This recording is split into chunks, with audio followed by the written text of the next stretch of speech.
Pro Group Management. Workers' comp that works for you. Welcome to Nevada Newsmakers. Come to you this moment from the Senate chambers of the state legislature in Carson City. Ray Hagar has the rundown. Well, Sam, first off, we have Assemblyman John Marvel from Battle Mountain, the old cowboy who now represents folks who live around golf courses. Then we talked to Dr. Joe Hardy of Boulder City on the sick situation of Nevada hospitals. Also on the Power Pundit panel today, Bill Welch, John Mason, and Martha Gould. It's all coming up next on an all-new Nevada Newsmakers. Nevada Newsmakers, brought to you in part by the Tahoe Reno Industrial Center, the world's largest industrial park, the resort at Red Hawk, and the Peppermill family of casinos. Here at the Tahoe Reno Industrial Center, water resources come from fresh, clean groundwater, approved by state permits. The water is pumped from wells to million-gallon storage tanks and then distributed to TRI companies. Another amenity is our investment in a state-of-the-art wastewater treatment plant. This disposal system converts waste to clean water for industrial applications. Welcome to the Tahoe Reno Industrial Center, the largest industrial park in the world, building economic prosperity for Nevada. Something spectacular has taken wing not far from Reno or Lake Tahoe, and never far from your mind. An escape of fine dining and legendary golf. Introducing the resort at Red Hawk. And at the center of it all, we've feathered our nest with new villas that have elevated Red Hawk to the status of a premier resort. The resort at Red Hawk, a beautiful new arrival in northern Nevada.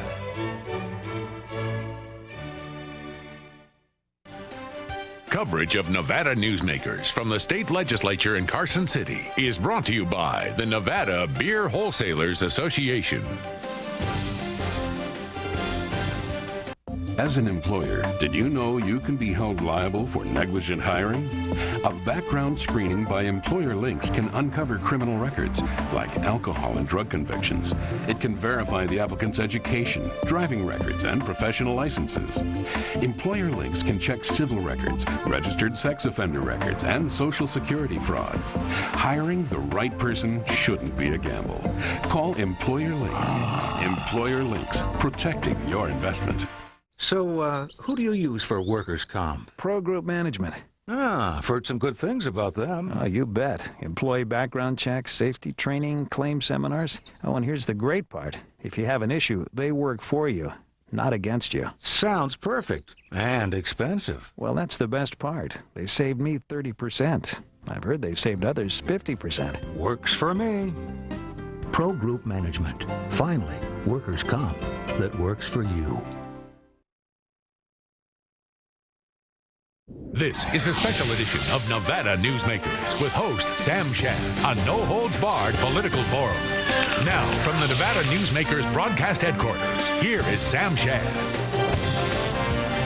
Back on Nevada Newsmakers, welcome to the program. Assemblyman John Marvel, back in 1979, he had his first session here at the legislature. It's 26 years. He now serves as a Republican, and he's over parts of Humboldt, Lander, and Washoe County. That is an amazingly huge district, double what you started out in. How can you possibly deal with issues that range from rural Nevada all the way through to Sparks? Well, Sam and Ray, it's really difficult to get around and try to, go out. You can't go one-on-one.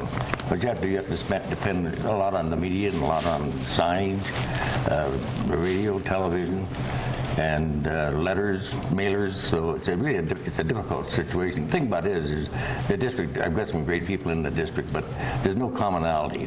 When they reapportioned in 2001, I had a good district then because everything was on I-80 and the Humboldt River, and everything kind of fit together. But now it's kind of like a jigsaw puzzle. So it's really difficult to be an effective legislator, I think, and try to represent everybody the way that I'd like to be able to represent them. Well, Mr. Marvel, let's roll back the clock 2 years to the 2003 special session. You cast the deciding vote that basically ended this special session and gave us our $636 million tax plan. People said then that you would not be back in office because you broke ranks. All of a sudden, the election comes up. You virtually have no opposition, and you're back again. Well, the thing about it, in the special session, the whole tax picture wasn't going to get any better, but it got uglier every day. and I told our caucus, I said it's time we brought this thing to a halt. And I had some freshman legislators that I wanted to kind of protect because they represent the rural areas. And unfortunately, we had 3 major bills tied up into one, and 2 of the major bills had to do with education. In order for the rural districts to go out and be able to let contracts to hire teachers, somebody had to bite the bullet and get the package done. Actually, even regardless of the Supreme Court decision, with their decision, a majority could have done it. But it was time to make sure that we stayed within that 2/3, and I just felt it was incumbent on me, to being the senior legislator in the Assembly, that somebody had to go ahead and be responsible. There's a word for that, isn't there? Statesman. I'm not sure if it's statesman or not, but it's a matter of feeling responsible. Let's take a look at what you think of the current plan here with the gasoline tax rebate. Well, I haven't even had a chance to look at it. I'm not even sure how it would even work. But you don't like the rebates at all. The thing about it is I've been in the legislature since 1979, and I've seen 3 major budget crunches. And I'm not sure I can really support any refund, because now might be the time it's appropriate to put this money away. We have a lot of infrastructure that needs repair. If we get all-day kindergarten, the schools are going to have to build more classrooms, and it's a legislative mandate, and I think we have a responsibility of helping the school districts out. So I would just either put that money in a rainy day fund, but save it for either capital improvements or one-shots. You know, the governor's on a rampage on this. Well, I run for office too, and I'm not running for governor. Well, Mr. Marvel, let's see how this is going to play out. You send a budget to the governor without a rebate. He vetoes it. It comes back. He needs 2/3 majority to override the veto. How are the Assembly Democrats going to get the Assembly Republicans on their side when you've virtually been ignored the whole session? Well, that's it. We just have to see what rebate plan comes out, and whether the governor's veto is overridden or not. And if not, if we don't have a budget, we come back to special session. I'm sure our gubernatorial candidates that are in the legislature aren't looking forward to that. So I'm going to vote for what I feel is good for the state of Nevada. So you're against the rebate? I could care less what the governor does. You're against the rebate? Absolutely. So you don't care if we have a special session? I don't care, as long as we spend that money responsibly. We'll spend it on the special session. Let's talk about water issues. We're starting to hear a lot coming out of the rural counties now, especially over in the eastern portion of the state, about Southern Nevada Water Authority wanting to import water from the rural counties. What's your position on this, and what are the bills that are out there at this point still? Well, I'll tell you what, there's been a plethora of water bills, and I'm on one of the committees that should be hearing them, but they're going, I think, to other committees. I think we have to be very protective of rural Nevada, but at the same time, we've got to recognize Clark County and Las Vegas has a definite need. And if there's some way we can come to, a fair compromise so that we don't actually dry up the rural areas, then I think that maybe there is some water that can be exported from the rurals to Clark County, but you have to make sure all these safeguards are in place.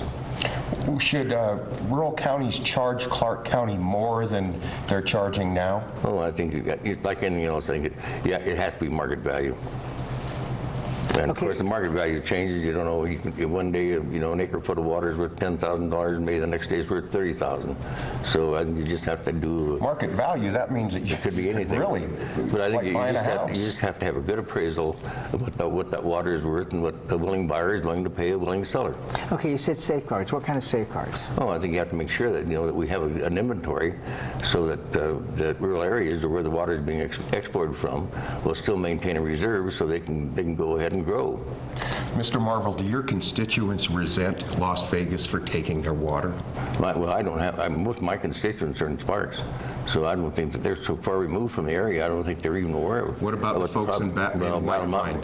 I don't represent any White Pine. I know, but I just. Well, I think they have a legitimate concern, no question about it. But I think that there probably is a big reserve there, that they can maybe hammer out some kind of a compromise so some water can be exported. Okay, we're out of time. John Marvel, always a pleasure to have you on the program. Thanks for being here. We'll be right back on Nevada Newsmakers with Joe Hardy right after this. For a videotape copy of any Nevada Newsmakers program, call 775-857-2244. The tapes are $20 each, including shipping. If you own a business and want to maximize your company's potential, join the Retail Association of Nevada. Our membership benefits include the Nevada Retail Network Self-Insured Group, providing workers' compensation coverage that can lower your rates. That savings can go directly to your bottom line. We are an effective pro-business organization that lobbies on behalf of our business members. The Retail Association of Nevada, protecting Nevada businesses for 35 years.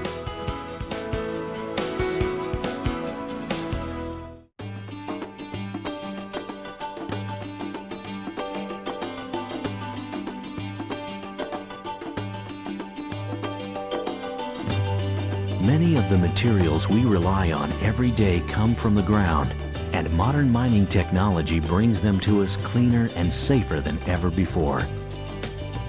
To learn more about America's natural resources, visit nma.org, the National Mining Association. Reno's best dining values are all at one casino, the Pepper Mill. You can enjoy great savings on our popular specials. Pepper Mill's coffee shop offers daily lunch specials, low-carb dining, and all your favorite comfort foods. You'll find sensational lunch specials featuring Reno's freshest seafood, sushi, pasta, and more at Oceano. And early bird specials at Reno's Premier Steakhouse and Romanza Ristorante Italiano. The best values are at the Pepper Mill. Where are you dining? Your best value in sight is here for you to see. From frames to lenses to eye exams, you're covered A to Z. Davis Optical, your best value in sight. Davis Optical Centers, with 2 locations in Reno and Sparks. Davis Optical, your best value in sight.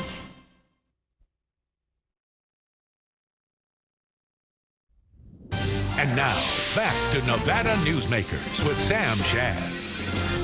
On Nevada Newsmakers, welcome from Clark County, Dr. Joe Hardy, who's a Republican Assemblyman. Welcome to the program, sir. It's good to be here. But, Sam, I want to say he's from Boulder City, but he is a former class president or student body president at Sparks High School. Both, thank you. Yeah. Thanks, Ray. So you have the interest of the entire state at heart. I do. Well, that's good to hear. Native Nevadan. A lot of hospital bills are coming up today. What are the potential impact to health care, patient costs, et cetera, with these bills?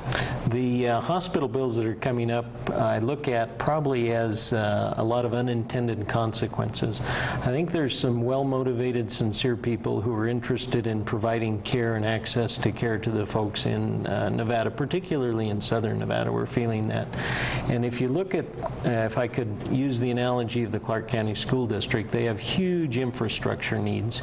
And if we factor the infrastructure need in with the operation and maintenance and teachers' salaries, you get a huge budget. But the practical budget is the teaching budget. And that's the same kind of thing you're getting into the hospitals now. You have these huge infrastructure needs, and hence all of the construction that's going on with the hospitals, and you have a huge demand for nurses. So we're 9th highest in nursing salary. We are the lowest in beds, hospital beds, and so we have an access to care problem that people in the private world are recognizing and want to build hospitals. So these bills, one of which would be in essence a gross receipts tax on a hospital, one would be a forced discount, and then there are some reporting things that are actually duplicative of what is already happening. So I think what you're going to see is in this process of compromise that happens in this building, you're going to see something happen that may be palatable to everybody, but it is an adventure today. Well, you know, are you not uncomfortable with this idea of a gross receipts tax on these hospitals just because they are out-of-state companies? I have a problem with any gross receipts tax, but the bottom line is you have to have a certain amount of capital in order to build a hospital. And if that capital comes from out of state, then that's where it comes from in order to do that. We're not going to have another public hospital in southern Nevada. It just costs too much. As we've seen with UMC, we've had to use tax dollars basically to support that structure. And so you see the private hospital up here, the public hospital down here in charges, but that is somewhat skewed because of the public hospital receiving tax revenue. And so you're going to see some issues of probably for every dollar you take in here, you have $3 come from out of state to help build those hospitals. So it's kind of a little bit misunderstood that those monies are going out of state. 6% of the quote net income state or profit stays in state or goes out of state, and 94% comes to us, so, or stays here. So I think when we're starting to really get at the real figures of where money goes, and we are the net receivers of money and not the net exporters of money. But Dr. Hardy, what can the legislature do to take down the costs of hospitalization for Nevadans? People are going bankrupt trying to pay off hospitals if they don't have insurance. I think your point is well taken. We hear people who literally are bankrupt because of hospital bills, and interestingly enough, that's not just in Nevada. That's in other places too. And so that very problem is what we have to come together, put our arms around, and maybe put our arms hand in hand around this in order to work on those very problems. And I don't know that there's an easy solution. And aren't we paying the price of the medicine that we want? We want to have all these cutting-edge technologies, want to all have all these cutting-edge medicines, and yet when the bill comes in, it's pretty high. It is high, and it is real, and those costs are high, and they are going to climb even higher. Every place that you put in or remodel has to recoup the costs of what they did to put in the infrastructure. So are you saying there's no relief for for Nevadans with this hospital issue? I think if you were to look at one thing that is reality, let's pick on the public hospital in Clark County, gets money from the taxpayers in the form of Medicaid and other subsidies from the county, the state, and the federal government that the private hospitals don't. If there were some equalization or sharing of the private hospital being able to get reimbursed for those costs that they only collect 1% out of the 99% they charge, all of a sudden you now have an ability to lower costs to the majority of people, and that is this issue of how do you do that. And I think that's the discussion that someday we're going to have, and I don't know that it comes in these bills that we see today. Okay, prescription drugs, where's that bill going to go here? The prescription drugs, I will call it re-importing from Canada, is problematic in that it's still illegal. I think Barbara Buckley's bill, it comes the closest as I've ever seen anywhere in the nation for a bill that makes sense in doing it how she's approaching it. The problem is it's still illegal, and as I said on the floor, it's one of those that if you made it effective when it becomes legal, all of a sudden then you've probably got a good bill. That's for a short-term approach, because long-term Canada cannot be our pharmacy. But when you talk to your patients and they can't afford to pay for the drugs that you're prescribing as a family doctor, and they say to you, is it okay for me to go over the border to Algodones across from Yuma, or to go up into Canada? Do you tell them, sure, that's okay, or do you tell them, no, don't go there, the drugs are bad? So when I tell them to go to Mexico to get their drugs because I'm closer there and that's where my patients go, I tell them get the brand name. And I think reality is many people do that, and it's legal to do that. I mean, people can go across the border, buy their own medicine, and come back. That is legal. Where we get into the problem is making it a way to do this to solve all of our problems. And realistically, if you pencil that out, long term, it's not going to be the final solution. Joe Hardy, thanks so much for being here. We appreciate it. We'll be back with the Pundits on Nevada Newsmakers right after this. Thank you.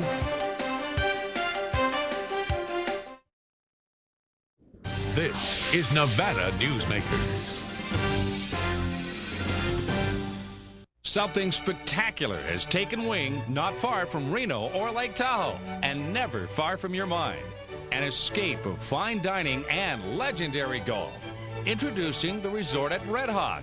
And at the center of it all, we've feathered our nest with new villas that have elevated Red Hawk to the status of a premier resort. The Resort at Red Hawk, a beautiful new arrival in northern Nevada. For more than a decade, the Southern Nevada Water Authority has been helping the community embrace conservation as a way of life.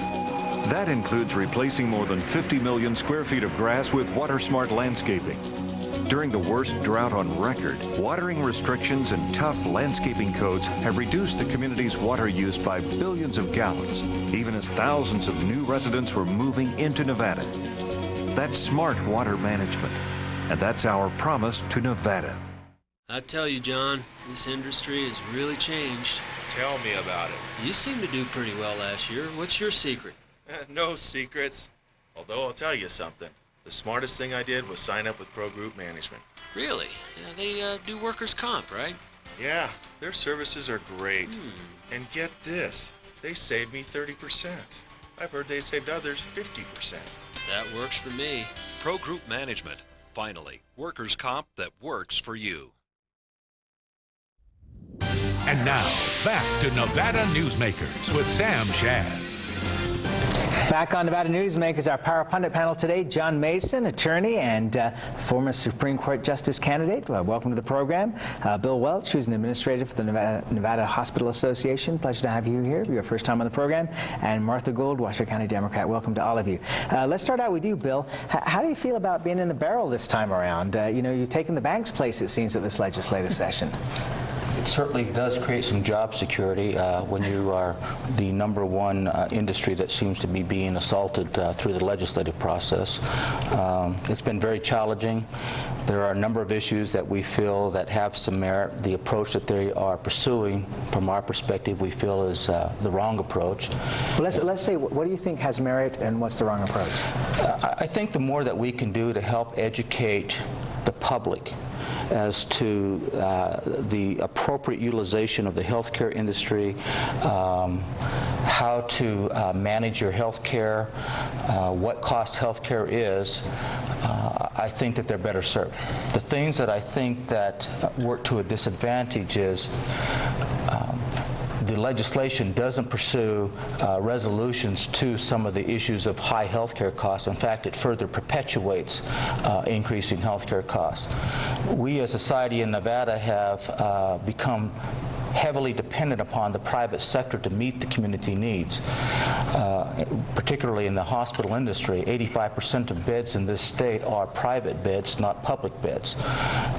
As we become more and more dependent upon that, that means it's going to, in general, cost the consumers more. The more we look at mandating discounts, you come into the hospital, we're going to give an insurance company a discount because they've elected not to have a contract or they've been unable to come to contractual terms with a particular hospital. We have to guarantee them a discount anyway. The legislation doesn't mandate that they have to then insure that same discount to the insurer that they're selling the policy to. So your health insurance premiums, there's no assurance that those are going to go down, but we then have hospital costs that are spread amongst the other patients. The more we give the uninsured discounts, again, that's more that is shifted. What we need to be doing is to look at the uninsured population and some of the underinsured population and look at how we can provide an affordable insurance product for them. And in the end, that will ensure the citizens of Nevada the most appropriate access to health care and will ultimately lower costs for the citizens of Nevada. Okay, right now, many uninsured individuals utilize the hospital ERs, the most costly location to get health care for primary care services, not emergent care. So if we can do something to help move that population to outpatient medical services where they should be being treated, in the end, that certainly would have a significant impact on helping control costs. Okay, Martha, you got first-hand experience with the medical industry at this point. Your thoughts here, briefly. This isn't going to be nice. I have to say that, first of all, the care was extraordinary. The costs were horrendous. And if you're over 65, your primary insurance becomes Medicare. You have no choice. And working your way through the morass of paperwork dealing with Medicare, if my hair was not already gray, it would have turned gray. And secondly, the secondary insurance, the way they have set up the what you have to pay before the insurance kicks in, your deductibles, I'm out of pocket thousands of dollars, and I still haven't met the deductible on my husband's insurance, which is through the state of Nevada.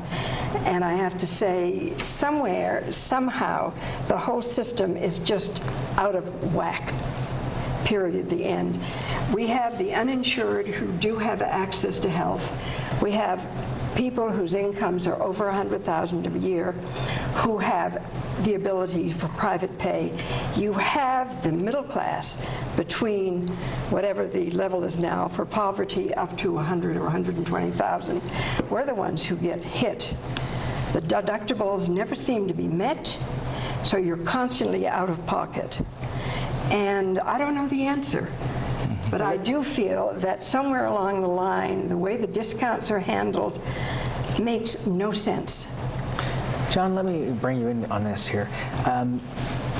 What do you think about an industry being singled out for a gross receipts tax because they're the bulk of their money comes from out of state? That just doesn't make any sense to me. No, it doesn't make any sense to me either. And, I didn't understand it with the banking industry, and I don't understand it with the healthcare industry. But as I was saying before we started here, we're always looking for somebody to tax who is least able to defend themselves. So maybe we only have a couple of doctors here. We need a little more representation for the medical industry. And I agree with John on that point.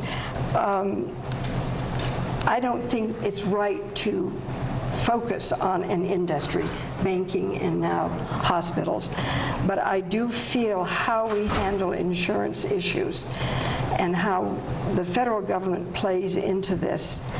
And nobody is addressing Medicaid, which is, I think, the big something or other that's out there waiting to hit us. Well, we're going to address that on this program. As soon as the session is over, I want to do about a 2-week period where we're going to do nothing but address the issues of Medicaid, because it's a huge problem in this country, far greater than Social Security, and people just do not have a clue that this thing is about to hit. And then we have someone in the legislature who thinks that optional services should be cut from mandatory Who do you needs. mean, Martha? Beers.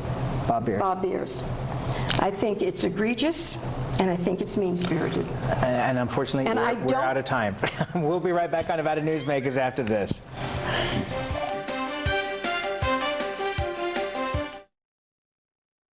Nevada Newsmakers, brought to you in part by the Tahoe Reno Industrial Center, the world's largest industrial park, the resort at Red Hawk, and the Peppermill family of casinos.